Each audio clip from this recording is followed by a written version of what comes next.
What's up guys, Dr. Shepard here, and we are going to talk about some quick ways that you can tell whether your anxiety is normal anxiety or whether it's a disorder and something that you're going to need to seek mental health care for.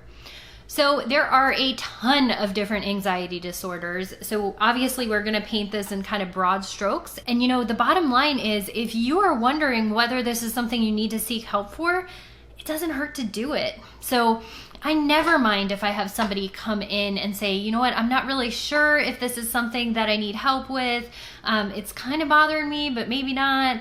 And just come in, we can have a conversation about it, talk to your therapist, talk to your primary care doctor, whoever you want to talk to, whoever you feel comfortable talking to kind of sort this out.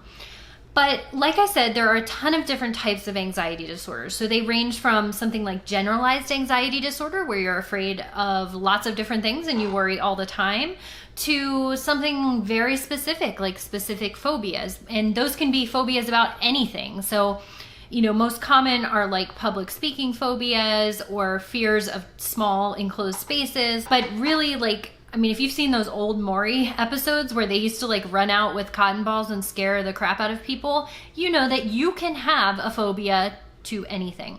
By the way, what they were trying to do on that show was something called flooding, which is a type of treatment for specific phobia, but doesn't always work so well. Anyways, we can talk about that later if you guys want. So how do you know if your anxiety is normal or not? Well, the first way is that your anxiety, if normal, is something that will come and go. So it'll fluctuate over time. In people that are struggling with a more pathological anxiety, it's something that's kind of there all the time. So even if things aren't stressing them out, or if life is going pretty well and they really don't logically have a lot to worry about, it might still be there playing in the background. And with anxiety disorders, you can have worsening and improvement over time. So I'm not saying there won't be any fluctuation, but it's kind of always there in the background to some degree. Another big way that you can tell if it's an anxiety disorder is if you feel like it's illogical. So there are some people, that are worrywarts. I've always been a worrywart. And so if I feel like my worry is kind of appropriate and the world's a scary place and I do need to be thinking about my finances and maybe I do need to worry about this test and study about it a little bit, but that's appropriate and I think anybody would kind of be worrying about that.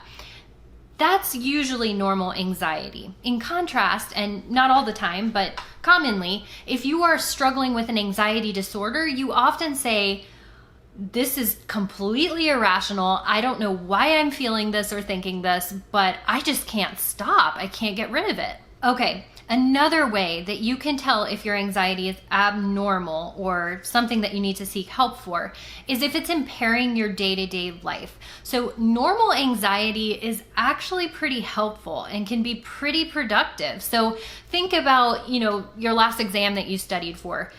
You probably wouldn't have studied at all if you weren't anxious about it at all. So, it's really kind of an adaptive thing for us to worry. Likewise, if you came across a bear in the forest and you didn't get anxious about that, that wouldn't be so good. In those situations, your anxiety is designed to get you to move and to go and do something.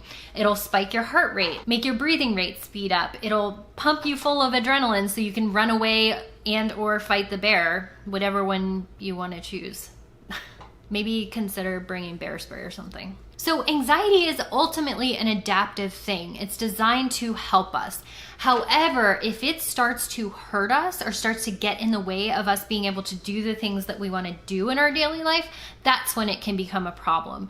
So what I mean by this is, say you're not able to concentrate on your schoolwork anymore because you're always worried about things, or say you're getting to work really late every day because you're so worried that you didn't turn the stove off that you keep having to go back and check, or say you get really anxious about your significant other's safety and so you call them a lot or text them a lot and you start to seem sort of obsessive and they don't really want to hang out with you anymore. Those are some examples of ways that anxiety could be problematic. So I've kind of given you all these different examples, but that implies that it's either a yes or no answer. Is my anxiety something I need to seek help for? Yes or no?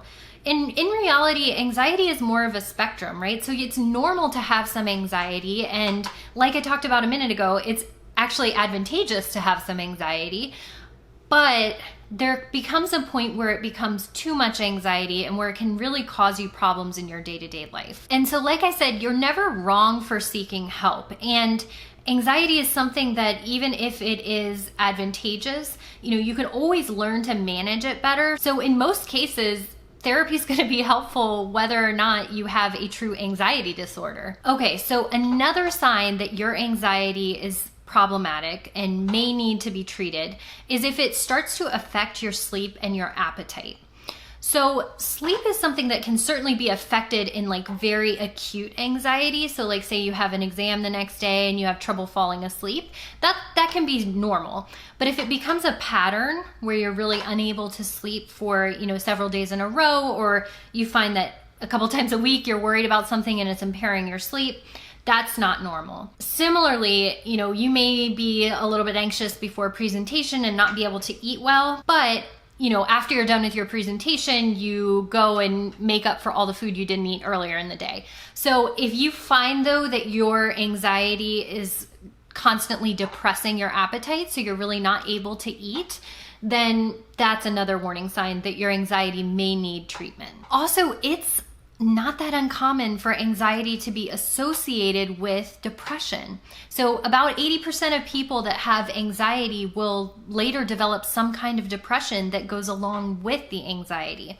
So if you feel like your mood is depressed, you're feeling down, you're feeling guilty, you're feeling hopeless, anytime you feel like there are thoughts that life is not worth living or that you'd be better off dead, anything like that, or of course thoughts of hurting yourself or hurting anybody else, that is absolutely a red flag that you need to get treatment, and it's really important to get help. So let me know what you guys want to talk about. Hit subscribe if you haven't already, and I will see you guys next time.